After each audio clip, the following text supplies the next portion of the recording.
সুমাইয়া বসে বসে ওর ব্লাউজের হুকগুলো সেলাই করছিল, কারণ ব্লাউজের হুকগুলো বেশ আলগা হয়ে এসেছে। তাই এখন সেলাই না করে দিলে সেটা আর পরতে পারবে না। এমন সময় শাশুড়িমা রুবেলা বেগম তার রুমে এসে ওষুধের পাতা তার হাতে দিয়ে বলল, এই যে বৌমা, শোনো, এটা হচ্ছে বাচ্চা না হওয়ার বড়ি। তুমি রোজ এই ওষুধটা খেয়ে নেবে, যাতে তুমি অন্তঃসত্ত্বা না হয়ে যাও। আর একটা কথা খুব ভালো করে মনে রেখো, আমার ছেলে রিহাদ যেন এই বিষয়ে বিন্দুমাত্র টের না পায়। সংসারে এলে শাশুড়ি বৌমার কিছু গোপন কথা থাকে, যেগুলো বাড়ির অন্যদের বলতে নেই। এই কথা যেন পাঁচকান না হয়। শাশুড়িমের কথা শুনে বেশ অবাক হলো সুমাইয়া। এই প্রথম কোনো শাশুড়ি বোধ হয় তার বৌমাকে তাড়াতাড়ি বাচ্চা নিতে না বলে বাচ্চা না হওয়ার ওষুধ দিচ্ছে। এ কেমন শাশুড়ি ভেবেই সুমাইয়া পাগল হয়ে যাচ্ছে। ব্লাউজটা একবার হাতে গলিয়ে বের করে নিল সুমাইয়া। তারপর সুচটা কোটের মধ্যে যত্ন করে রেখে শাশুড়ির দিকে অবাক হয়ে তাকালো। তারপর কৌতূহলী হয়ে বলল, কিন্তু মা, আমি তো এমনিতেও এখন বাচ্চা নিতাম না। এই তো 2 মাস হলো বিয়ের, এখন হয়তো বাচ্চা নেব না, কিন্তু পরে তো নিতেই হবে। আমি যদি ওষুধগুলো খাই, পরে যদি আমার কখনোই বাচ্চা না হয়, তখন তার দায় কে নেবে? তখন তো সবাই আমাকে বন্ধা বলে দাগ লাগাবে। রুবেলা বেগমের যেন এই কথাটা একদমই পছন্দ হয়নি। গাটা জ্বলে উঠল বৌমার কথা শুনে। তারপর নিজের রাগ কন্ট্রোল করে উনি শান্ত ভাষায় বললেন, দেখো বৌমা, এত কথা ভালো লাগে না। তোমাকে একটা হুকুম করেছে শাশুড়ি হিসাবে, তুমি তার যথাসাধ্য পালন করবে, সেটাই তো জানি। কিন্তু তুমি যদি 2 দিনের বৌমা হয়ে আমার মুখে মুখে তর্ক করো, তাহলে তো বলাই যায় তোমার বাবা মায়ের শিক্ষার অভাব আছে। এমনটা তো হওয়ার কথা ছিল না। তুমি বাড়ির বউ, সবার চেয়ে বয়সে ছোট, তাই তোমার তো তাদের মুখের উপর কথা বলা ঠিক না। ঔষধের পাতাটা সুমাইয়ের হাতে জোর করে ধরিয়ে দিলেন তার শাশুড়ি, আর ভালো করে বুঝিয়ে বললেন, এই যে শোনো, তুমি তো শিক্ষিত নিশ্চয়, পড়তে পারবে। এই ওষুধ রোজ ঘুমাবার আগে একটা করে খাবে। রুমের মধ্যে ওষুধটা রাখার দরকার নেই, তাহলে হয়তো রিহাদ টের পেয়ে যেতে পারে। এটা তুমি বাথরুমে রাখবে, যেখানে রিহাদ টের পাবে না। আর ঘুমাতে যাওয়ার আগে বাথরুমে যাওয়ার নাম করে ওষুধটা খেয়ে শুয়ে পড়বে, রিহাদ যেন বিন্দুমাত্র সন্দেহ না করে। সুমাইয়া ওষুধের পাতাটা হাতের মুঠো নিয়ে দেখতে থাকলো। 21টা ওষুধ আছে। এর আগে এই ওষুধের নাম সে কেবল শুনেছিল, কিন্তু কখনো দেখেনি। আসলে প্রয়োজনও পড়েনি এসব কখনো। শাশুড়িমা রুম থেকে চলে যেতেই তোষকের তলায় চাপা দিয়ে ওষুধটা রেখে দিল সুমাইয়া। কিছুক্ষণ পর রিহাদ রুমে এসে ক্লান্ত হলো। রিহাদ রুমে ঢোকার আগে সুমাইয়াকে কিছু একটা লুকাতে দেখেছিল তোষকের নিচে। সে সুমাইয়াকে ক্লান্ত কণ্ঠে জিজ্ঞেস করল, আমাকে একটু পানি খাওয়াবা সুমাইয়া? অফিস থেকে ফিরে বেশ ক্লান্ত লাগছে, আজকে অনেক চাপের মধ্যে ছিলাম। কিছুতেই বস কাজের সময় রেস্ট নিতে দেন না। তুমি আমার জন্য একটু পানি নিয়ে এসো, আমি এখানে একটু বসি। সুমাইয়া আর চোখে একবার তোষকের নিচটা ভালো করে দেখে নিল। তারপর রিহাদের মুখের দিকে তাকালো। মুখটা বেশ মলিন লাগছে, যেন সারাদিন কাজ করে মাথা তুলতে পারেনি ছেলেটা। রিহাদকে সুমাইয়া হাসি মুখে উত্তর দিল, হ্যাঁ হ্যাঁ, তুমি বসো, আমি তোমার জন্য বেলের শরবত করে আনছি। বেলের শরবত তুমি কোথায় পাবে? বাসে তো বেল নেই, আর তাছাড়া আমিও তো নিয়ে আসিনি। গতকাল আমার আব্বু আসার সময় এনেছিল, উনি আমার জন্য কয়েকটা পাকা বেল নিয়ে এসেছিলেন। তুমি তো জানোই আমাদের বাড়ির বাগানে কত ফলের গাছ, সেখান থেকে ঘরের ফল মেয়ের জন্য দিয়ে গেছে। রিহাদ আশ্বস্ত হয়ে বলল, ও আচ্ছা, ঠিক আছে, তাড়াতাড়ি নিয়ে এসো। সুমাইয়া রুম থেকে বের হয়ে গিয়ে দেখল ওর যা আর শাশুড়ি রান্নাঘরে কোন একটা বিষয় নিয়ে আলোচনা করছে, কিন্তু সুমাইয়াকে দেখেই তারা দুজনে চুপ করে গেলেন। শাশুড়ি মায়ের মুখ দেখে সুমাইয়া বুঝতে পারল এমন কোনো বিষয়ে কথা বলছেন ওরা দুজনে, যেটা হয়তো সুমাইয়া শুনে ফেললে কোনো সমস্যা হবে। তাই তাকে লুকাবার চেষ্টা করলেন দুজনেই। সুমাইয়া কিছু জিজ্ঞেস করার আগেই সুমাইয়ার বড় যা সুমাইয়াকে জিজ্ঞেস করল, সুমাইয়া, তোমার বাবা অনেকগুলো পাকা বেল নিয়ে এসেছিলেন, সেখান থেকে আমি 2টো নিয়েছি। তুমি রাগ করো না যেন। একটা আমার আম্মার জন্য পাঠাবো, আর একটা তোমার বড় ভাইয়াকে শরবত বানিয়ে খাওয়াবো। আশা করি তুমি রাগ করবে না। সুমাইয়ার মনে পড়ে গেল মাত্র 1 সপ্তাহ আগে তার বড় জায়ের ভাই এসেছিল। সে অনেক কিছু নিয়ে এসেছিল, কিন্তু তার থেকেও একটা জিনিসও সুমাইয়ার জন্য দেয়নি ওর বড় যা। অথচ সুমাইয়ার বাবার আনা পাকা বেল সুমাইয়াকে না জানিয়ে নেওয়া হয়েছে। সুমাইয়া নিজের আবেগকে কন্ট্রোল করে বলল, না না ভাবি, কিছু মনে করবো কেন? আমরা দুজনেই তো বোনের মতো। আমার আব্বু তো সবার জন্য দিয়েছেন, তার থেকে তুমি নিয়েছ, এটার ব্যাপার কি? খেয়ে জানিও কেমন লাগলো। আমাদের কাছে সব ফলই বেশ মিষ্টি। দুজনের কথার মাঝখানে সুমাইয়ার শাশুড়ি কথা কেটে বললেন, কি গো বৌমা, রিহাদ ফিরেছে? ওর জন্য বেলের শরবত বানিয়ে নিয়ে যাও। এমনিতেও এসব খেতে পছন্দ করে না, কিন্তু গরমের সময় ফিরেছে তো, খেলে ক্লান্তি ভাবটা কেটে যাবে। সুমাইয়া গ্লাসের মধ্যে শরবত গুলতে গুলতে বলল, হ্যাঁ মা, ওটা বানানোর জন্যই তো রান্নাঘরে এসেছিলাম। আপনি যদি বলেন তো আপনার জন্য 1 গ্লাস বানিয়ে দেই। না না, আমার জন্য বানানো লাগবে না, তাছাড়া আমি এসব একদমই খাই না। তুমি বরং রিহাদের জন্য নিয়ে যাও। শরবত বানিয়ে সুমাইয়া রান্নাঘর থেকে বেরিয়ে যাচ্ছিল। হঠাৎ পেছন থেকে রুবেলা বেগম বলে ওঠে, শোনো বৌমা, যেটা বললাম সেটা যেন অক্ষরে অক্ষরে পালন করো, একদিন ভুল হয়ে গেলে চলবে না। সুমাইয়া ঘাড় নেড়ে শরবত নিয়ে চলে গেল। তারপর রিহাদের হাতের কাছে গ্লাসটা এগিয়ে দিয়ে বলল, এই নাও, এটা ঢকঢক করে খেয়ে নাও, তোমার ক্লান্তিভাব কেটে যাবে। তারপর স্নান করে ফ্রেশ হয়ে নাও। আমি বরং ছাদে মেলা কাপড়গুলো তুলে নিয়ে আসি, বেশিক্ষণ রোদে থাকলে কাপড়গুলো নষ্ট হয়ে যাবে। সুমাইয়া আবারও রুম থেকে বেরিয়ে গেল। এ ঘটনার ঠিক 1 মাস পর সুমাইয়া হঠাৎ একদিন মাথা ঘুরে পড়ে গেল মেঝেতে। রুবেলা বেগম মাথায় হাত বুলিয়ে আর চোখ দেখে বুঝতে পারলেন সুমাইয়া অন্তঃসত্ত্বা।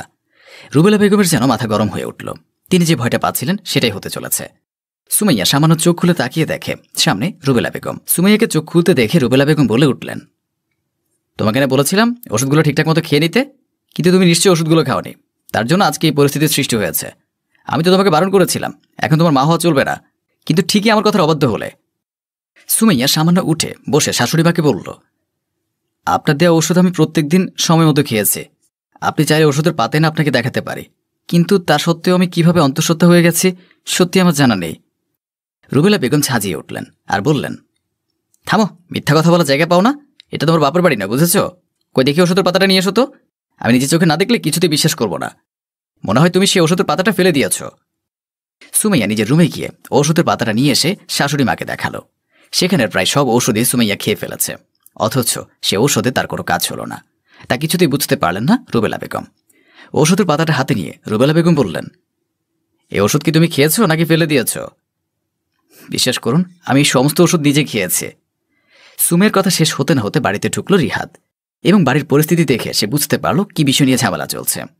রিহাদ মায়ের উদ্দেশ্যে বলল, তোমার সব প্রশ্নের উত্তর আমার কাছে আছে। তুমি সেদিন সুমাইয়াকে যে ওষুধ দিয়েছিলে, সেই ওষুধ আমি নিজের হাতে লুকিয়ে পাল্টে দিয়েছিলাম, যে খবর সুমাইয়াও জানে না। বাচ্চা নষ্ট করার বড়ির বদলে আমি রেখেছিলাম ভিটামিনের বড়ি, যেটা সুমাইয়া রোজ খেত। আমি জানি না একজন মা হয়ে তুমি কিভাবে নিজের সন্তানের এত বড় ক্ষতি করতে পারো। আমার বিশ্বাসটা সেদিনই ভেঙে গিয়েছিল, যেদিন তুমি বড় ভাবের সাথে দাঁড়িয়ে দাঁড়িয়ে এ বিষয় নিয়ে ষড়যন্ত্র করছিলে, যাতে আমার স্ত্রী কোনোদিন মা হতে না পারে।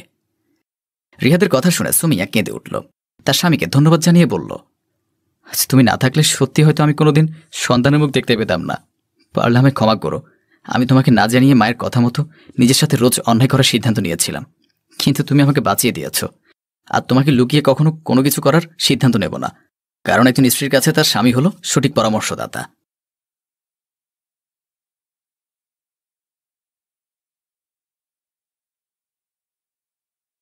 সারাদিন অফিস করে টায়ার্ড হয়ে বাসায় ফিরে চমকে উঠলাম। আমার স্ত্রী নিহিতাকে আমার মা চুলের মুঠি ধরে বাইরের দিকে টেনে নিয়ে যাচ্ছে। আমি অবাক হয়ে বললাম, কি হয়েছে মা, এসব কি করছো তুমি ওর সাথে?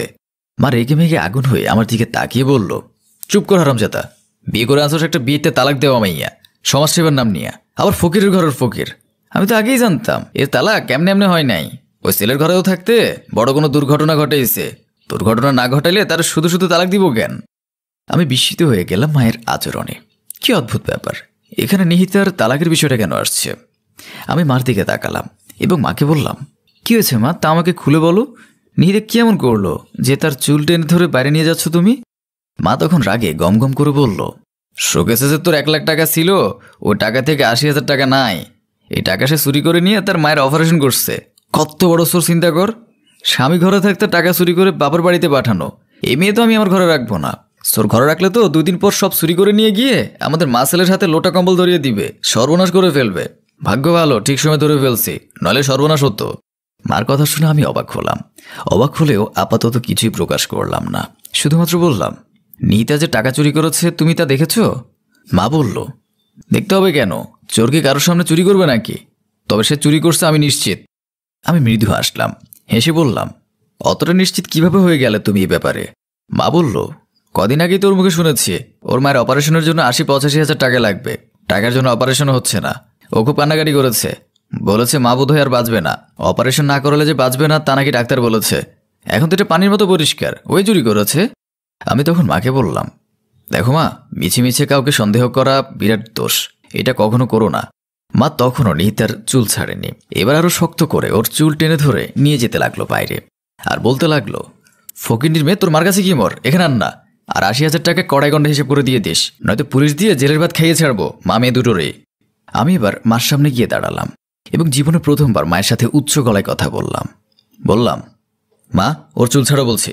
মা আমার দিকে চোখ বড় বড় করে তাকালো, কিন্তু ওর চুল ছাড়লো না। আমি নিজেই এবার এগিয়ে গিয়ে মার হাত থেকে ওর চুল ছাড়িয়ে নিলাম। তারপর মাকে বললাম, যথেষ্ট হয়েছে, যথেষ্ট, অনেক অসম্মান করেছ, অনেক। শুনো মা, গরিব হলে মানুষ চোর হয়ে যায় না, এই ধারণাটা পরিবর্তন করো।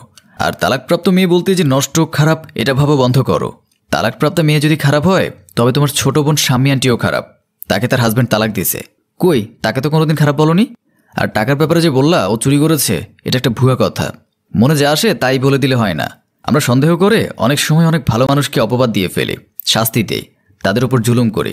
কিন্তু আমরা জানি না মুসলিমের দোয়া মহান আল্লাহ তাআলা সবার আগে শোনেন এবং কবুল করেন। মনে রেখো মা, কখনো না জেনে না শুনে এমন মিথ্যা অপবাদ কাউকে দিয়ে আল্লাহকে রাগান্বিত করে ফেলো না। আর যে টাকার জন্য তুমি নিহিতাকে মারধর করেছ, চোর ডেকেছ, সে টাকা নিহিতা নেয়নি। ওর মায়ের চিকিৎসা ওদের বাড়ির জমির অর্ধেকটা বিক্রি করা হয়েছে। টাকাটা আমি নিয়েছিলাম। অফিসে যাওয়ার সময় আমার এক বন্ধু হুট করে ফোন করলো, তার ৮০,০০০ টাকার প্রয়োজন। আর তুমি তখন নামাজে ছিলা, চাষতে নামাজ পড়ছিলে, তাই তোমার জন্য অপেক্ষা করতে পারেনি।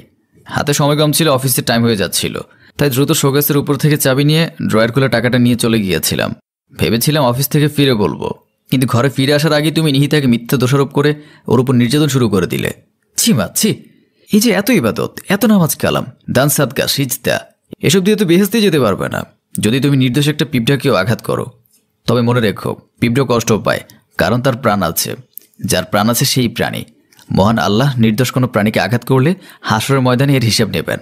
তখন এমনও হতে পারে তোমার সারা জীবনের ইবাদত একটা প্রাণীকে কথায় কিংবা শারীরিক আঘাত করার পরিণামে বরবাদ হয়ে যেতে পারে। সারা জীবন মনের ভেতরে লালিত জান্নাতের স্বপ্নটা অপূর্ণ থেকে যাবে। কথাগুলো বলে শেষ করে আমি নিহিতার একটা হাত ধরে তাকে ঘরে নিয়ে গেলাম। তারপর ওর গালে মাথায় হাত বুলিয়ে দিতে দিতে বললাম, নিহিতা, ভুল হয়ে গেছে। মা যা করেছেন তা ঠিক হয়নি, এটা মার অপরাধ। আমি তোমাকে অনেক কিছু বলেছি, দেখবি মা তার ভুল বুঝতে পারবে এবং ভবিষ্যতে আর কখনো এমন ভুল করবেন না। নিহিতা কাঁদতে লাগলো আমার কথা শুনে। কাঁদতে কাঁদতে সে বলল, আমি এই জীবনের বেশি কিছু চাইনি। মানুষ বলে একজন ভালো স্বামী জান্নাতের চেয়েও বেশি প্রশান্তি দিতে পারে। হ্যাঁ, এটা সত্যি, আমি এখন জান্নাতের চেয়ে বেশি প্রশান্তি পাচ্ছি। সে রাতেই মা এলো আমাদের ঘরে। এসে কেঁদে কেটে নিহিতার হাত ধরে বলল, মাগো, সারা জীবন ইবাদত করে এসেছি আর ভেবে এসেছি আমি একজন পূর্ণাঙ্গ মুসলিম, আমি একজন পূর্ণাঙ্গ মানুষ, আমার কোনো ত্রুটি নাই। কিন্তু আজ আমি বুঝতে পেরেছি যে আমার ত্রুটির কোনো অভাব নাই। আমার এই বৃদ্ধ বয়সে আমার ছেলে আমাকে শিখিয়ে দিয়েছে, আমায় সতর্ক করেছে। আমি আমার ভুল বুঝতে পেরেছি মা। তোমার হাত ধরে কথা দিচ্ছি মা, মহান আল্লাহ পাক সাক্ষী থাকুন, আমি আমার বাকি জীবন অযথাও একটা পিঁপড়াকে কষ্ট দেব না।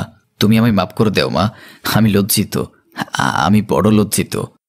নিহিতা আমার চোখের দিকে তাকালো এবং কান্না ভেজা গলায় বলল, আপনি যে আপনার ভুল বুঝতে পেরেছেন এতেই আমি খুশি। আল্লাহ আপনাকে কবুল করুক। মা জোরে জোরে পড়লেন, আমিন। আর আমি তাদের দুই মামির দিকে তাকিয়ে মনে মনে বললাম, এভাবেই বদলে যাক আমাদের সমাজ। দুদিনের দুনিয়ায় ধন সম্পদের গরিমা ভুলে গিয়ে মানুষ হয়ে উঠুক আরো শুদ্ধ মানুষ। রান্নাঘরে দাঁড়িয়ে ডান হাতে শিরা বরাবর ছুরি তাক করল নীলা। ছুরি চালিয়ে যেই না সে তার হাত কেটে নেওয়ার পায়তারা করল, তখনই নীলার শাশুড়ি আমেনা বেগম ছুটে এসে নীলাকে আটকালেন। আতঙ্কিত গলায় বললেন, এই, কি করতে চাইছিলিস তুই? নিজে নিজে সুইসাইড করে তুই আমাদের উপর দোষ চাপাতে চাইছিলিস? এত বড় ঘৃণিত প্ল্যানিং তোর? ছলো ছলো চোখে নীলা তার শাশুড়ি মায়ের দিকে তাকিয়ে রইল। বিয়ের পর শ্বশুর বাড়িতে প্রথম ঈদদার। ভোর হতে না হতেই ঈদের সমস্ত ভারী ভারী রান্না ও যাবতীয় কাজবাজের দায়িত্ব নীলার ঘাড়ে এসে পড়ল। কোনো হেল্পিং হ্যান্ডও নেই তার সঙ্গে। বুঝতে পারছিল না সে একা একা কি করবে। যদিও তার জন্য এসব নতুন নয়। সাংসারিক অত্যাচারে মানসিকভাবে আগে থেকেই ভেঙে রয়েছে সে। ঢুকরে কেঁদে নীলা তার শাশুড়িমাকে বলল, আমি যদি মরেও যেতাম মা, তবু আমার মৃত্যুর জন্য আপনাদের দোষী করে যেতাম না। কেন আমাকে বাঁচাতে গেলেন বলুন তো? আমি যে আর বাঁচতে চাই না। মরতে গেলে তোর বাপের বাড়ি গিয়ে মর। খবরদার আমার এই বাড়িতে উল্টাপাল্টা কিছু করার চেষ্টা করবি তো। দাঁড়া, আমি আজই হিমেলকে বলে তোকে বাপের বাড়ি পাঠিয়ে দেওয়ার চেষ্টা করছি। কখন কি কুকীর্তি ঘটিয়ে বসিস, পরে তো আমাদের ঘাড়ে দোষ পড়বে। এই বলে আমিনা বেগম রান্নাঘর থেকে বের হয়ে গেলেন। নীলার কান্নার বেগ যেন থামছিল না। পায়েস রান্না করতে করতে সে বলল, ইয়া মাবুদ, এসব অশান্তি আর কত সহ্য করব আমি? এই বাড়িতে বিয়ে হয়ে আসার পর থেকেই তো আমাকে যৌতুকের টাকার জন্য, রোজার বাজারের জন্য, ঈদের বাজারের জন্য, খুঁটিনাটি সব বিষয়ের জন্য খোটা শুনে আসতেই হচ্ছে। তার উপর তারা আমাকে দাসীদের মতো করে খাটাচ্ছে। আমি যে আর পারছি না মাবুদ, আমাকে দয়া করে এই সংসার নামক জঞ্জাল থেকে মুক্তি দিন। ঈদের মতো এই খুশির দিনও তারা আমাকে কাঁদাতে পারল। ইতিমধ্যে নীলার স্বামী হিমেল ছুটে এলো রান্নাঘরে। চোখে তার ঘুম, তবুও সে নীলাকে কটাক্ষ করে বলল, এই কি সমস্যা তোর? ঈদের দিন সকাল সকাল নাটক শুরু করে দিয়েছিস। হাতে রকেটে সুইসাইড না করে তুই বরং আমার কাছে আয়, আমি তোকে গলা টিপে মেরে দিচ্ছি। হিমেলের এ পাশবিক আচরণে মোটেও অবাক হল না নীলা। বরং মাথা নুইয়ে বলল, গলা টিপে তো আপনি আমাকে বিয়ের রাতেই মেরে ফেলেছেন হিমেল। এবার শুধু দেহটাকে আনুষ্ঠানিকভাবে দাফন করার পালা। দাঁতে দাঁত চেপে হিমেল বলল, খুব বড় বড় কথা শিখে গেছিস তাই না? আমি তোকে একেবারে নয়, বরং তিলে তিলে মারব। আমি মারার আগে তো সুইসাইড করার কোনো চান্স নেই। খবরদার, পরেরবারে সব সুইসাইড করার চেষ্টা করেছিস তো। নীলাকে হুমকি দিয়ে হিমেল রান্নাঘর থেকে বের হয়ে গেল। আমিনা বেগম তখন রান্নাঘরে এসে বললেন, সকাল 10টার মধ্যে ঈদের সবগুলো আইটেম রান্না হওয়া চাই। আমার মেয়ে ও মেয়ের জামাই আসবে খেতে ঘণ্টাখানিক পরে। তাদের যদি আমি সঠিক সময় খেতে না দিতে পারি, তবে এই পৃথিবীতে আজই তোর শেষ দিন হবে। আমিনা বেগমও নীলাকে হুমকি দিয়ে রান্নাঘর থেকে বের হয়ে যেতেই হঠাৎ থেমে গেলেন তিনি। কারণ তার মেয়ের জামাই আতিফ মিষ্টির বক্স হাতে নিয়ে তার সামনে দাঁড়িয়ে আছে। মেয়ের জামাইকে হঠাৎ দেখে তিনি খুশিতে আত্মহারা হয়ে বললেন, বাবা তুমি কখন এলে? বেশিক্ষণ হয়নি মা, এই তো এখনই এলাম। আমার মেয়ে এসেছে? কই দেখি। না মা, লিজা আসেনি। সকালে হাঁটতে বের হয়েছিলাম, তাই ভাবলাম ঈদের নামাজে যাওয়ার আগে আপনাদের সাথে এসে একটু মিষ্টিমুখ করে যায়। ইতোমধ্যেই ঘটনাস্থলে হিমেল এসে উপস্থিত হল। টিটকিরিপূর্ণ গলায় সে আতিফকে বলল, আমাদের সবাইকে মিষ্টিমুখ করাতে এসেছ নাকি শুধু আমার বউ মানে তোমার ভাবিকে? হ্যাঁ? হিমেলের এই টিটকিরিপূর্ণ কথার মানে বুঝতে পারল না আতিফ। সরল গলায় বলল, ভাবি তো আমার বোনের মতো দুলা ভাই। যদি আপনি ভেবে থাকেন আমি শুধু ভাবিকে মিষ্টিমুখ করাতে এসেছি, তবে আমার কোনো আপত্তি নেই ভাইয়া। চোয়াল উঁচিয়ে হিমেল বিড়বিড় করে বলল, বন্যা ছাই, তোদের রাজলীলা আমি খুব শীঘ্রই খুলব। আমার মাথায় লবণ রেখে তোদের বড়ই খাওয়া, তাই না? সব আমি বের করব। হিমেল জায়গা থেকে প্রস্থান নিল। আমিনা বেগম মৃদু হেসে আতিফকে বললেন, তুমি রান্নাঘরে কি করছো বাবা? চলো আমরা ড্রয়িং রুমে যাই। আপনি যান মা, আমি আসছি। আমিনা বেগম প্রস্থান নিলেন। মিষ্টি হেসে আতিফ পায়েস রান্না করতে থাকা নীলার কাছে গেল। বলল, ঈদ মোবারক ভাবি। হিমেলের ভয়ে শুকনো ঢোক গিলল নীলা। বলল, ঈদ মোবারক ভাইয়া। রান্নাটা এখন রাখুন তো ভাবি, আমার সাথে ড্রয়িং রুমে চলুন, মিষ্টিমুখ করবেন। আপনি যান ভাইয়া, আমি আসছি। আতিফ রান্নাঘর থেকে প্রস্থান নিল। আতিফ যেতে না যেতেই হিমেল রেগে মেগে এলো নীলার কাছে। পেছন থেকে নীলার হাত মুচড়ে ধরে বলল, তুই না বলিস আতিফ শুধু তোকে বোনের চোখে দেখে? তবে তোকে স্পেশালভাবে কেন ঈদ মোবারক বলল বল? আমাদের কেন বলল না? আমরা কি তার আপন নই? বল, তোদের মধ্যে কি রসের সম্পর্ক চলছে? আপনি অযথা আবারও আমাকে ভুল বুঝছেন হিমেল। আমি জানি না উনি কেন শুধু আমাকেই ঈদের শুভেচ্ছা জানালেন। যদি কিছু জিজ্ঞেস করার থাকে তবে ওনাকে গিয়েই জিজ্ঞেস করুন না, আমাকে কেন। তুই প্রশ্রয় দিস বলেই সে প্রশ্রয় পাচ্ছে। দোষ তো তোর, তুই একটা দুশ্চরিত্রে নারী। আমার বোনে যে আমাকে তুই তোর পেছনে লেলিয়ে রেখেছিস। নীলা এবার খেপে গেল, গা ছাড়া দিয়ে বলল, চুপ করুন আপনি, একদম চুপ। বিয়ের প্রথম দিন থেকেই আপনি আমার চরিত্রে দাগ লাগাতে উঠে পড়ে লেগেছেন। আমাকে শারীরিক ও মানসিকভাবে অত্যাচার করছেন। স্বামী স্ত্রীর সম্পর্ক আপনি বুঝেন? প্রথমে আপনাকে বিয়ে করতে রাজি হয়নি বলে আপনি এর শোধ নিচ্ছেন, তাই না? এত বড় ঘৃণ্য মন মানসিকতার মানুষ আপনি। আতিফ বাড়ি আছে বলে বিষয়টা নিয়ে বেশি বাড়ালো না হিমেল। শুধু হুমকি দিয়ে নীলাকে বলে গেল, আমার সাথে ঝাড়ি মেরে এইভাবে কথা বলা, তাই না? এর প্রতিশোধ আমি নেবই। রান্নাঘর থেকে বের হয়ে গেল হিমেল। নীলা কাঁদতে কাঁদতে রান্নাবান্না শুরু করল। আতিফ অনেকক্ষণ নীলার জন্য অপেক্ষা করে অবশেষে নামাজের সময় হতেই চলে গেল। ঈদের সব রান্না কমপ্লিট করতে নীলার দুপুর 12টা বেজে গেছে। সবগুলো রান্না সে ডাইনিং টেবিলে একে একে সাজিয়ে রাখল। প্রচণ্ড ক্ষুধা লেগেছে তার, তবে সাহস পাচ্ছে না কিছু খাওয়ার। না পেরে নীলা বাধ্য হয়ে তার শাশুড়ি মায়ের কাছে গেল। বলল, মা, আমার খুব ক্ষুধা পেয়েছে, আমি কি একটু পায়েস খেতে পারি? খাও, তবে অন্য কোনো খাবারে হাত দিবে না এখনই। আমার মেয়ে ও মেয়ের জামাই খাওয়ার পর আমরা সবাই খাবো, এর আগে নয়। নীলা রান্নাঘরে গিয়ে একটু পায়েস খেল। শরীরে একটু শক্তি পেতেই সে আবারও কাজে মনোযোগ দিল। দুপুর 2টো বেজে যাওয়ার পরেও আমিনা বেগমের মেয়ে এবং মেয়ের জামাই এখনো এলো না। চিন্তায় পড়ে গেলেন তিনি। হিমেলকে বললেন, কি ব্যাপার বলতো? লিজা আর আতিফ এখনো এলো না কেন? দুপুরে তো আমাদের সাথে খাওয়ার কথা ছিল তাদের। কল করে দেখো না, কি হয়েছে? আমিনা বেগম তার মেন নাম্বারে কল করতেই কলটি ধরল আতিফ। সালাম দিয়ে বলল, হ্যাঁ মা বলুন। তোমরা যে এখনো এলে না বাবা, কথা তো ছিল আজ তোমরা দুপুরে আমাদের সাথে লাঞ্চ করবে। কথা তো ছিল মা, কিন্তু আমরা একটা বিশেষ কাজে আটকে গেছি। বরং আপনারা আজ আমাদের বাড়িতে এসে লাঞ্চ করুন, এটা আমার অনুরোধ রইল। ভাইও ভাবিকে নিয়ে তাড়াতাড়ি চলে আসুন মা। আমি আর কোনো কথা শুনতে চাইছি না। মুখের উপর কলটি কেটে দিল আতিফ। আমিনা বেগম হিমেলকে সব খুলে বললেন। হিমেল বলল, আতিফ যেহেতু রিকোয়েস্ট করেছে আমাদের যাওয়া উচিত মা, তবে নীলা বাড়িতেই থাকুক, আমাদের সাথে তার যাওয়ার প্রয়োজন নেই। নীলাকে রেখে হিমেল ও আমিনা বেগম আতিফের বাড়ির উদ্দেশ্যে রওনা হয়ে গেল। আতিফদের বাড়ি যেতেই ড্রয়িং রুমে বসলেন আমিনা বেগম ও হিমেল।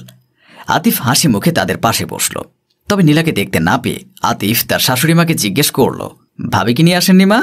বাড়িতে অনেক কাজ আছে তো, তাই নীলাকে নিয়ে আসা হয়নি বাবা। আমাদেরও তো একই সমস্যা, একটু পরে আমার মা, বাবা, বোন ও বোনদের জামাইরা আসবে, কত কাজ বলুন। তাই কাজের চাপে লিজেও আপনাদের বাসায় লাঞ্চের দাওয়াতে যেতে পারেনি। উত্তেজিত হয়ে গেলেন আমিনা বেগম, বললেন, মানে আমার মেয়ে কোথায়? কোথায় আবার মা? রান্নাঘরে রান্নাবান্না করছে সবার জন্য। তুমি কি পাগল হয়ে গেছো আতিফ? আমার মেয়ে রান্নাবান্না করতে জানে? তাছাড়া তোমার বাড়ি কাজের লোক কোথায়? কাজের লোক ছিল, বাট আমি তাদের ছুটি দিয়ে দিয়েছি। কি দরকার বলুন মা, বাড়িতে জোয়ান একটা বউ থাকতে কাজের লোক রাখার? টাকা পয়সা তো সেভিংস করতে হবে নাকি? তুমি কি সত্যিই পাগল হয়ে গেছো? আমার মেয়েটার বয়স তো এখনো 18 পার হলো না, আর তুমি কিনা আমার মেয়েটাকে এইভাবে খাটাচ্ছ আতিফ। তাহলে তো বলবো আপনার ছেলের বউরও বয়স 18 পার হয়নি মা। তাহলে আপনি বা আপনারা কেন তাকে দিয়ে হ্যাসেল সামলান? কেন তাকে কাজ করার জন্য এত টর্চার করেন? ভাবি কি আপনার মেয়ের মতো রক্তে মাংসে করা মানুষ না? হিমেল তখন রেগে গিয়ে আতিফকে বলল, বুঝলাম না ভাই, তোমার এত দরদ কেন আমার বউর উপর? আমরা আমাদের বাড়ির বউকে দিয়ে যা খুশি তা করাবো, তাতে তোমার কি? কিছুই না দুলা ভাই, এবার থেকে আমরা আমাদের বাড়ির বউকে দিয়ে যা খুশি তা করাবো, তাতে আপনাদের কি? আপনারও এখানে নাক গলাতে আসবেন না। ইতিমধ্যে রান্নাঘর থেকে লিজার কান্নার আওয়াজ ভেসে এলো। আমিনা বেগম ও হিমেল ছুটে গেল রান্নাঘরের দিকে। গিয়ে দেখল লিজা কাজের চাপে কান্না করছে। এ কি অবস্থা হয়েছে তোর মা? আমি যে দু চোখে এসব দেখতে পারছি না। আমার খুব ক্ষুধা পেয়েছে মা, সকাল থেকে কিছু খাইনি। জানি না আতিফের কি হয়েছে আজ। কেন আজ সে ঈদের মতো খুশির দিনও আমার সাথে এমন নির্মম আচরণ করছে? কিছু খেয়ে না আগে বোন। আতিফ তখন রান্নাঘরে এসে পেছনে দাঁড়িয়ে বলল, না, লিজাজ কিছু খেতে পারবে না যতক্ষণ অবধি না সে রান্নাবান্না কমপ্লিট করবে। এমন করছো কেন বাবা? কি হয়েছে তোমার? কেন মা, মেয়েকে অবস্থায় দেখে আপনার খুব কষ্ট হচ্ছে? যখন পরের বারে মেয়েকে দিয়ে সকাল থেকে রাত অবধি খাটান, তখন কষ্ট হয় না আপনার? মেয়ে যেমন জন্ম দিতে আপনার কষ্ট হয়েছিল, তেমনি পরের বারের মেয়েকেও তার মায়ের জন্ম দিতে কষ্ট হয়েছে। আপনি যেমন আপনার মেয়েকে ভীষণ যত্নে মানুষ করেছেন, তেমনি পরের বারের মেয়েকেও সেভাবেই মানুষ করা হয়েছে। আপনারা এতটাই পাষাণ যে ঈদের মতো পবিত্র ও হাসি খুশির দিনেও বাড়ির বউর উপর অত্যাচার করেন। আগে নিজেরা সংশোধন হন, এরপর আমিও আপনার মেয়ের উপর অত্যাচার করা কমিয়ে দেব। এখন আপনারা যেতে পারেন। লজ্জায় মাথা নুইয়ে ফেললেন আমিনা বেগম। আতিফ এবার হিমেলের উদ্দেশ্যে বলল, আর ভাইয়া আপনাকে বলছি, বউকে অযথা সন্দেহ না করে বরং তাকে ভালোবাসতে শিখুন, আগলে রাখতে শিখুন, যত্ন করতে শিখুন। তবেই দেখবেন সংসার জীবন কতটা সুখের হয়। আমি ভাবিকে কেবল বোনের নজরে দেখি। আমার চরিত্র এতটাও খারাপ নয় যে আপনার বোনকে রেখে আমি বোন সমতুল্য ভাবির দিকে নজর দেব। লিজা এবার আমিনা বেগমের হাত ধরে কেঁদে কেটে বলল, মা প্লিজ, তুমি এবং তোমরা এবার নিজেরা সংশোধন হয়ে যাও। ভাবির উপর অত্যাচার থামিয়ে দাও। আতিফের অত্যাচার থেকে আমাকে রক্ষা করো মা। আমিনা বেগম ও হিমেল অনুতপ্ত হল। তারা বাড়ি ফিরে এসে দেখল নীলা এখনও না খেয়ে বসে আছে। আচমকা আমিনা বেগম কাঁদতে কাঁদতে নীলাকে জড়িয়ে ধরে বললেন, আমাকে মাফ করে দিস মা, আমি আমার পাপের শাস্তি পেয়ে গেছি। আতিফ আমার চোখ খুলে দিয়েছে। চল, আজ আমি তোকে নিজের হাতে খাইয়ে দেব। নীলা হতবাক হয়ে গেল। হিমেলও এসে নীলার হাত ধরে ক্ষমা চাইল। নীলাকে প্রতিশ্রুতি দিয়ে বলল, আজ থেকে আমি ভালো স্বামী হওয়ার চেষ্টা করব নীলা। তোমার জীবন আর কখনো কোনো দুঃখ আসতে দেব না আমি। চোখ বুঝে আমায় ভরসা করতে পারো তুমি। অতীতে যা হয়েছে সব ভুলে যাও প্লিজ। এভাবে সবাই সবার ভুল বুঝতে পারল। নীলা তার স্বামী এবং শাশুড়িকে ক্ষমা করে দিল। ফোন করে আতিফ ও লিজাকে তাদের বাড়িতে আসতে বলল। সকল দ্বন্দ্ব ও দুঃখ ভুলে সবাই একসাথে রাতের খাবার খেল। এই পবিত্র ঈদের দিনটি তাদের জীবনকে যেন এক চুটকিতেই বদলে দিল। ভাইয়া, আমাকে কিছু টাকা দিও। সৈকতের ভাই কিছু বলার আগে ভাবি মুনিয়া বাজখাই গলা জিজ্ঞেস করল, টাকা দিয়ে কি করবে? কিছু থিওরি বুক কিনতে হবে। সেদিনে টাকা দিলাম, আজকে নতুন কিছু লাগবে। টাকা কি গাছে ধরে নাকি? যখন চাইবে তখনই পেয়ে যাবে। মনে হচ্ছে তোমার ভাই গাছের টাকা নিয়ে বসে আছে, ছাকি দিলে টাকা পড়বে। আমার লাগবে বলেই চাচ্ছি ভাবি, না লাগলে বেহুদের টাকা চাই না। কত টাকা উপার্জন করে তোমার ভাইয়ের কাছে জমা করেছো? নিত্যদিন এসে যে টাকা চাও? সংসার খরচ বলতেও তো কিছু আছে। তুমি তোমার নানা বাহানায় রোজ টাকা চাও। তোমার ভাইয়ের সংসার কি করে চালায়, কত কষ্ট করে উপার্জন করে, তাতে তোমার কিছু আসে যায় না। এক এক দিন এক এক ফর্দ নিয়ে তুমি হাজির হও। আমি রোজ রোজ কোথায় টাকা চাইলাম ভাবি? 4-5 দিন আগে টাকা চাইলাম। বইগুলো গুরুত্বপূর্ণ, প্রয়োজন বলে আজ চাইলাম। বয়স তো কম হয়নি, পড়াশোনার পাশাপাশি একটা জবের চেষ্টা তো করতে পারো। তাহলে প্রতিদিন ভিখারির মতো ভাইয়ের কাছ থেকে হাত পাততে হয় না। চেষ্টা করছি, পেলে ভাইয়ের কাছে টাকা চাইব না। সে কবে থেকে শুনে আসছি চাকরির জন্য চেষ্টা করছিস, আজ অব্দি জুটাতে পারলি না। পারলি কে এত কথা সহ্য করতে হতো? ভাইয়ের খাড়া বসে আরাম করে খেতে পারলে কে বা চায় কষ্ট করে চাকরি করতে? তা অবশ্য ভুল বলনি, ভাইয়ের টাকা আরাম করে খায় তো, তাই বাইরের পৃথিবী টের পায় না। সৈকতের চোখটা টলমলো করে ওঠে। ভাবির কথাই খারাপ লাগে না, সে পরের মেয়ে বলতে পারে, কিন্তু নিজের ভাইয়ের মুখে এসব কথা শুনলে নিজেকে ঠিক রাখতে পারে না। অনেক বেকার থেকেছ, এবার একটা চাকরির ব্যবস্থা করে আমাদের রেহাই দাও। চাকরি পেলে তোমাদের সব শোধ করে দেব। ঋণ শোধ করার দরকার নেই, বাসা ছেড়ে দিলে চলবে। তাও করব, চিন্তা করবেন না। মুনা চোখ কপালে তুলে তার স্বামীকে উদ্দেশ্য করে চেঁচিয়ে উঠল, দেখেছো দেখেছো, এখনো 2 পয়সার মুখ দেখেনি, আমাদেরকে টাকার গরম দেখাচ্ছে। চাকরি পেলে আমাদেরকে না জানি কত কি শোনাবে। এখন টাকা দিতে পারবো না, ঘরে বাজার নেই, বাজার করতে হবে। কথাটা আগেই বলে দিলেই পারতে, শুধু শুধু এতগুলো অপমান করার প্রয়োজন ছিল না। কথা তো চটাং চটাং ভালোই বলতে পারো, এত যখন আর্থিক সমস্যা তখন নিজে কামাই করো বাবু। শুধু আমার বেলায় আসলে ভাইয়ের টাকা থাকে না, তা আমি জানি। আফসোস নেই, দিন সবার খারাপ যায় না, ভালো দিন আমারও আসবে। আমি আসলে ভুলে গিয়েছিলাম, বিয়ের পরে ভাই পর হয়ে যায়। সৈকত একদমই কথাগুলো বলে 1 মিনিটও দাঁড়ালো না, দ্রুত পায়ে নিজের রুমে চলে গেল। মুনা চেঁচিয়ে বলল, দেখেছো দেখেছো, কত বড় স্পর্ধা, তোমার খেয়ে তোমার পরে আবার তোমাকেই কথা শুনিয়ে গেল। একবার ভাবে না যে বাসা থেকে বের করে দিলে যাওয়ার জায়গা নেই, মুখের উপর কথা শুনিয়ে দেয়। তাই তো দেখছি, কবেই বাসা থেকে বের করে দিতাম, শুধু বাবার কথাই পারি না। তোমার বাবার এত কথা শুনতে হবে, বের করে দাও। প্রত্যেকদিন খাইয়ে পড়িয়ে এত কথা সহ্য করতে পারবো না। ওকে বের করে দিলে বাবা আমার নামে সম্পত্তি লিখে দেবে না। পাগল হয়েছি আমি? ওর জন্য নিজের সম্পত্তি হারাবো? তাহলে কি আর করার বলো, চাকরি না হওয়া অব্দি বসিয়ে বসিয়ে খাওয়াবো। কিছুদিন ধৈর্য ধরো, এত বড় লাভ পেয়ে গেলে ধৈর্য ধরা সমুচিত নয় কি? তুমি যা ভালো মনে করো তাই। আমি শুধু আল্লাহর কাছে বলবো এ আপদ যেন দ্রুত বিদায় হয়। অফিসে দেরি হয়ে যাবে, চাটা দিয়ে দাও। তুমি বসো, আমি এক্ষুনি যাচ্ছি।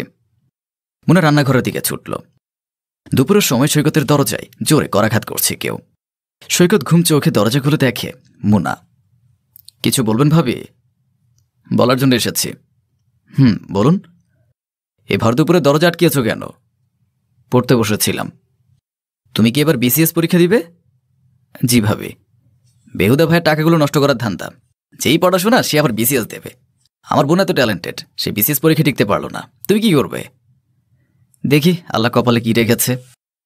অনেক পড়াশোনা করেছ, এবার যাও লন্ড্রি থেকে তোমার ভাইয়ের শার্ট প্যান্টগুলো নিয়ে আসো। এই দুপুরবেলা? কোনো সমস্যা? বিকেলে যাই ভাবি, এখন রোদের মধ্যে যেতে ইচ্ছে করছে না। এছাড়া কিছু থিওরি পড়া বাকি আছে, সেগুলো শেষ করতে হবে। আমি এখন বলেছি মানে তোমার এক্ষুনি যেতে হবে, এত পড়াশোনা করতে হবে না। চান্স তো পাবেই না, শুধু শুধু টাকা গচ্ছা যাবে। চান্স পাবো কি পাবো না সেটা পরীক্ষার পর দেখা যাবে। কথা কম বলো, জলদি যা বলেছি তাই করো। আমি যেতে পারবো না। মুনা তেলে বেগুনে জ্বলে উঠল, তেজি স্বরে বলল, আমাদের খেয়ে পরে আমাদের কথারই মূল্য নেই? মুখের উপর বলে দেয় আমি যেতে পারবো না। আমার জামা কাপড় হলে একটা কথা ছিল, নিজের ভাইয়ের টানতে যাবে সেখানেও সমস্যা। বিনা পয়সা রাত নেই দিন নেই ফাই পরমেশে খাটান, এর বিনিময়ে দুটো খেতে দেন, এরপরও কথায় কথায় খাওয়ার খোটা দেন কেন? খাওয়ার মালিক কি আপনি নাকি আল্লাহ? এত যখন বড় বড় কথা মুখ থেকে বের হয় তাহলে বাসা থেকে চলে যাচ্ছ না কেন? তোমায় কি কেউ ধরে রেখেছে? পরীক্ষাটা শেষ হোক, এ জাহান্নামে একদিনও থাকবো না। পায়ের উপর পা তুলে অন্ন ধ্বংস করে, একটু কাজ করতে বলে জাহান্নাম হয়ে যায়। আপনার সাথে কথা বলে মুড নষ্ট করার ইচ্ছা নেই আমার, কথা বলাটাই বেকার। সৈকত বিরক্তি নিয়ে ঠাস করে দরজাটা আটকে দিল। এতে মুনা আরও চটল, চিৎকার করে বলল, আসুক আজ সাহেব বাসায় আসুক, দুধকলা দিয়ে ভাইকে পুষে কি বিনিময় দিচ্ছে তা আমি দেখাবো। সৈকত সেদিকে নজর না দিয়ে টেবিলে পড়তে বসল। আজ দুপুরে যে তার খাবার জুটবে না তা সে ভালো করে জানে। মনে মনে বলল, একবার শুধু পরীক্ষাটা হোক, এরপর জীবনে ত্রিসীমানায় পা দিব না। রাতে সাক্ষাৎ ফিরতে মুনা হাউ মাউ করে কেঁদে উঠল। স্ত্রীকে এভাবে কাঁদতে দেখে কাঁধের ব্যাগ রেখে এগিয়ে এসে জিজ্ঞেস করল, কি হয়েছে মুনা, তুমি কাঁদছো কেন? আমি এই বাসায় থাকবো না। কেন, কি হয়েছে? তোমার ভাই বাসাতে থাকলে আমি কিছুতেই থাকবো না। হয় তোমার ভাই থাকবে, না হয় আমি, দুজন একসাথে বাড়িতে থাকা সম্ভব নয়। আহা, কি হয়েছে বলবে তো? সৈকত কি বলেছে তোমায়? তুমি না থাকলে আমার সাথে অনেক বাজে ব্যবহার করে, আজ কত কথা শুনিয়েছে, অপমানও করতে ছাড়েনি। আমি শুধু বলেছিলাম লন্ড্রি থেকে তোমার শার্ট প্যান্টগুলো নিয়ে আসতে। সাখাওয়াত রাগে লাল হয়ে গেল, রাগে গজগজ করতে করতে বলল, এত বড় সাহস ওকে কে দিয়েছে? আমার বাসায় থেকে আমার বউকে কথা শোনায়, আজ ওর খবর আছে। রেগে মেগে সাখাওয়াত রুম থেকে বেরিয়ে গেল। ড্রয়িং রুমে এসে জোরে জোরে ডাকতে লাগলো, সৈকত, ওই সৈকত, কোথায় তুই? সৈকত পড়ার টেবিল ছেড়ে ধীরে ধীরে সামনে এগিয়ে এসে জিজ্ঞেস করল, কি হয়েছে ভাইয়া? কি হয়েছে তুই জানিস না? জানলে নিশ্চয় জিজ্ঞেস করতাম না। তোর ভাবিকে কি বলেছিস? এতক্ষণ অবধি তোমার না জানার কথা নয়, আসার পর নিশ্চয় সব বলে দিয়েছে। সাথে আরো মশলাপাতি মেখে আমাকে কলুষিত করেছে, তাও জানি। সাখাওয়াত রেগে ভাইয়ের গালে একটা চড় বাড়ল। তা দেখে মুনা মনে মনে খুব খুশি হল। সৈকত গালে হাত দিয়ে নিচু স্বরে বলল, একটা দিলে কেন, আরো 4-5টা দাও। তোমার আদরের বউর কথা শুনেনি, আমাকে আরো কতগুলো চড় মারার কথা। বিয়ের পর থেকে বউর কথায় উদ্বোস করলে ভাইকে চোখে বিষ মনে হবে, জাদু করেছে না? মুনা খেপা বাঘিনীর মতো সামনে এগিয়ে এসে বলল, শুনলে তো তোমার ভাই কি বলল? তোর সাহস মাত্রাতিরিক্ত বেড়েছে, আমার বাসায় থেকে আমার খেয়ে পড়ে আমার উপর কথা বলিস। আছি তো এই ফুটানি, ভাইয়ের বাসায় থাকলে সকাল সন্ধ্যা এমন খোঁড়া শুনতে হয়, তাও জানতাম না। ভাবি তোমায় কোন মন্ত্রপুত জল খেয়েছে গো? আমায় একটু বলো, আমি একটু খাওয়াই। বছর ঘুরতে না ঘুরতেই আমার ভাইয়ের মনটা যে ঘুরিয়ে ফেলেছে, সেটা নিশ্চয়ই অনেক শক্তিশালী মন্ত্র পড়া জল হবেই। আমি তোমায় মন্ত্রপুত জল খেয়েছি সাখাওয়াত? আর কি কি শোনাবে তুমি আমায়? তোমার ভাই আমাকে জানোই তা বলে, তুমি সেগুলো কানেও নাও না। মিথ্যা বলেন ভাবি, কোথায় কানে নেয় না? সারাদিন রাত কানের কাছে ভাইয়ের নামে বিষ ঢেলে আমার ভাইকে বিষাক্ত করে ফেলেছেন। যদি কানে না নিত তাহলে কি বিষাক্ত হতো? সাখাওয়াত চোখ লাল করে বলল, ব্যাস, অনেক সহ্য করেছি, আর নয়।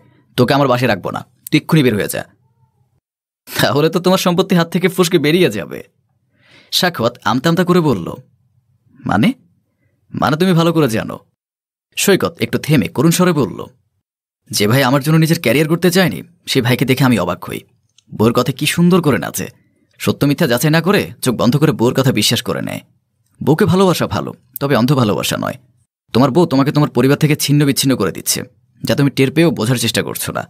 এর ফল ভালো হবে না ভাইয়া। আমার ভালো মন্দ নিয়ে তোকে চিন্তা করতে হবে না, তুই বরং তোর ভালো মন্দ নিয়ে চিন্তা কর। ঠিক আছে, আমার ভালো মন্দ চিন্তা করতে বলছো, আমি বাসা ছেড়ে বেরিয়ে যাচ্ছি।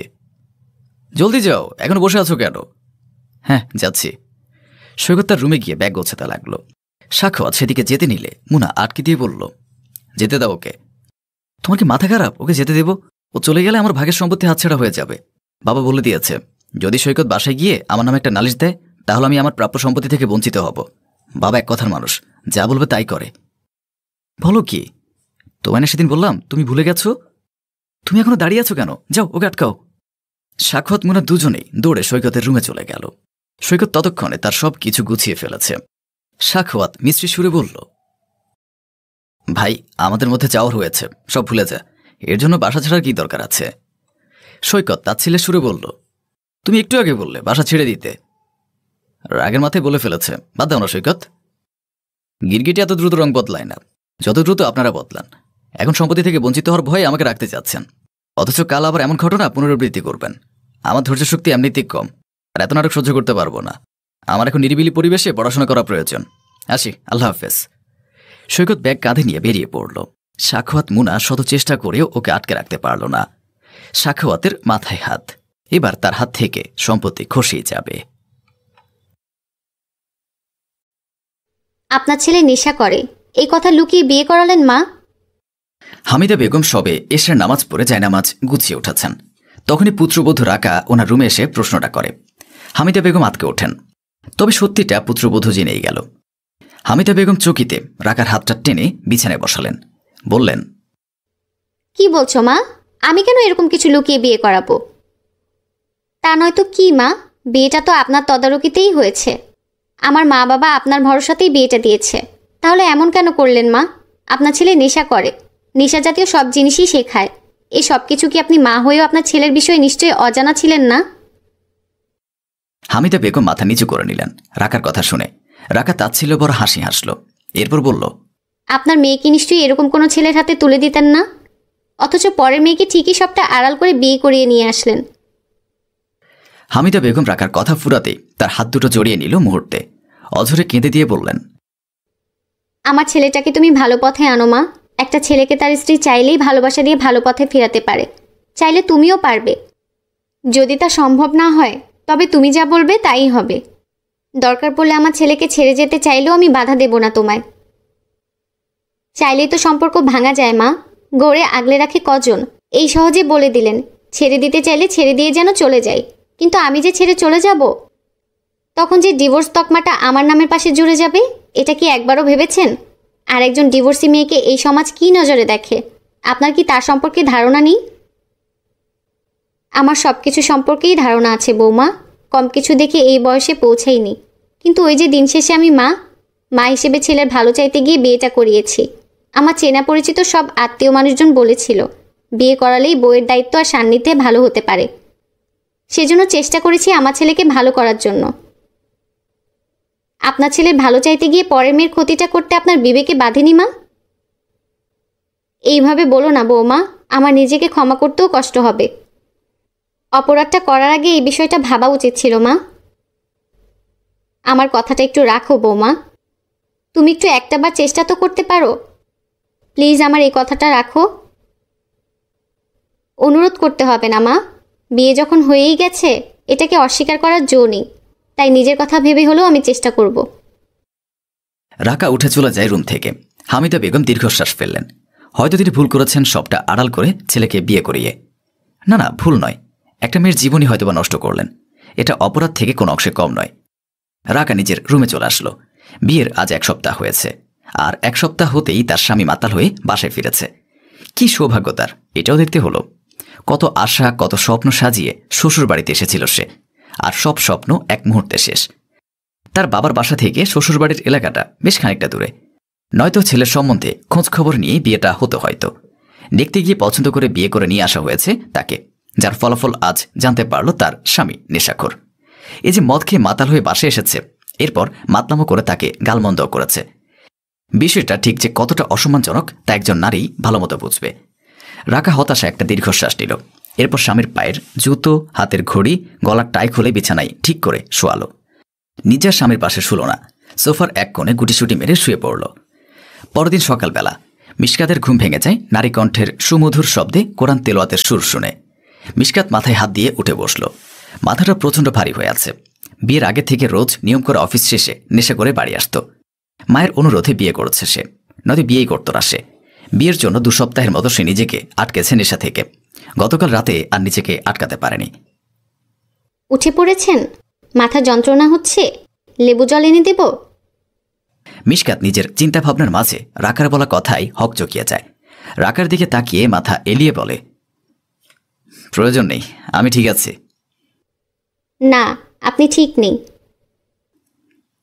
অদ্ভুত, আমি কেমন আছি আমি বুঝবো না, আপনি বুঝবেন? বুঝতে তো হবেই, আপনার স্ত্রী আমি। স্ত্রীর অধিকার ফলাবেন না, বাসরাতে বলে দিয়েছিলাম না, ভুলে গেছেন? রাকার মনে পড়েছে মিশকাত বিয়ের প্রথম রাত থেকে তার থেকে দূরত্ব বজায় করে চলেছে। রাকা মাথা দুদিকে হেলিয়ে বলে, না, ভুলিনি, তবে তখন জানতাম না কেন দূরত্ব বজায় করে চলেন। আজ তো জানি কারণটা কি, তবে দূরত্ব আমি রাখবো কেন? মিশকাত অবাক হয়, আশ্চর্যজনিত চাহনি দিয়ে জিজ্ঞাসা করে, কি বলতে চাচ্ছেন আপনি? এই যে কোন জন্মে জানি আপনি রিলেশন করেছিলেন, সে আপনাকে ছেড়ে অন্য কাউকে বিয়ে করেছে। তার শোক তাপিয়ে আপনি জিদ করে এতদিন বিয়ে করতে চাননি। আপনার মা জোর করে বিয়ে করিয়েছে, এই জন্য আমায় মানতে পারেন না। তার কষ্ট শোক তাপিয়ে কষ্ট পেয়ে সেই কষ্ট ভুলতে নেশা করেন। তো আমি এই লেম একটা এক্সকিউজের জন্য আপনাকে দূরে থাকতে দিব? How can you imagine that? Mishkat ফের আরেক দফা অবাক হয়। তবে গতকাল নেশার ঘরে রাকাকে সব বলে দিয়েছে সে। নিজের উপর জেদ চাপে। রাগ সামলাতে না পেরে বলে, আপনি আপনার লিমিট ক্রস করে ফেলছেন। দেখুন, আমি আপনার স্ত্রী, লিমিট ক্রস করতেই পারি। আমায় বিয়ে করে এনেছেন, আমার দায়িত্ব আপনার, আমার সুখ দুঃখের ভাগিদার আপনি। নেশা করেই সব টাকা উড়াবেন তো আমায় ভাত কাপড় দেবেন কি দিয়ে? না খাইয়ে মারবেন? কে আপনাকে অতীতে আঘাত দিয়ে চলে গেছে তার উপরে জেদ তো আপনি আমার উপর দেখাতে পারেন না। আমি একটা মেয়ে মানুষ, আপনার উপর ভরসা করে নিজের পরিবার, নিজের অস্তিত্ব ছেড়ে আপনার সাথে নিজের সত্তা জুড়ে দিয়েছি। আপনার উপর নিজের সুখের দায়িত্ব ছেড়ে দিয়েছি। আপনার জন্য যে সব ছাড়লো, আপনি তার জন্য সামান্য নেশাটুকু ছাড়তে পারবেন না? আপনিই ভেবে দেখুন, নেশা করা কি ভালো? এটা কি স্বাস্থ্যের জন্য ভালো, নাকি আমাদের দুজনের জন্য ভালো হবে? ভেবে দেখুন। আমি নিজের এতদিনের অভ্যাস ছাড়তে পারবো না, বৌমার কথাগুলো একটু ভেবে দেখ বাবা। আমি একজন মা হয়ে নিজের সন্তানের এত অধপতন মেনে নিয়ে মরবো কি করে? নিজের সন্তানের সুন্দর একটা জীবন দেখে চোখ বোঝার স্বপ্ন কি স্বপ্নই থেকে যাবে আমার? মায়ের কথাটা রাখ বাবা, সব ছেড়ে বৌমার সাথে সুন্দর একটা জীবন সাজিয়ে নে। তোর পায়ে পড়া বাকি আমার, এটাও কি করতে বলিস? মা, আমি স্বপ্ন দেখি বাবা, তোর বউ বাচ্চা নিয়ে একটা সুন্দর সংসার হবে। আমার কথাটা রাখ বাবা। একটা নারীর জন্য তোর মা আর স্ত্রী নামক নারীকে কষ্ট দিস না আর। আমি দরজায় দাঁড়িয়ে বৌমার সব কথা শুনেছি, দয়া করে সব ভেবে দেখ। আমি চেষ্টা করব মা। আজ থেকে তোমাদের কথা ভেবেই আমি নিজেকে ভালো করার চেষ্টা করব, তোমাদেরকে সুখে রাখব। আমার কষ্ট তবে সফল হলো। গতকাল রাতে যে গালিগুলো হজম করেছি, ইচ্ছে করছিল সব ছেড়ে চলে যাই। ক্ষমা করে দিন, আর এমনটা হবে না, কথা দিলাম। ধন্যবাদ বৌমা, আমার পাশে থেকে আমার ছেলেকে নিজের দায়িত্ব বোঝানোর জন্য। তিনজনের মুখেই হাসি ফুটে ওঠে। একটা সুখী পরিবার। মিশকাত নিজের কথা রেখেছে।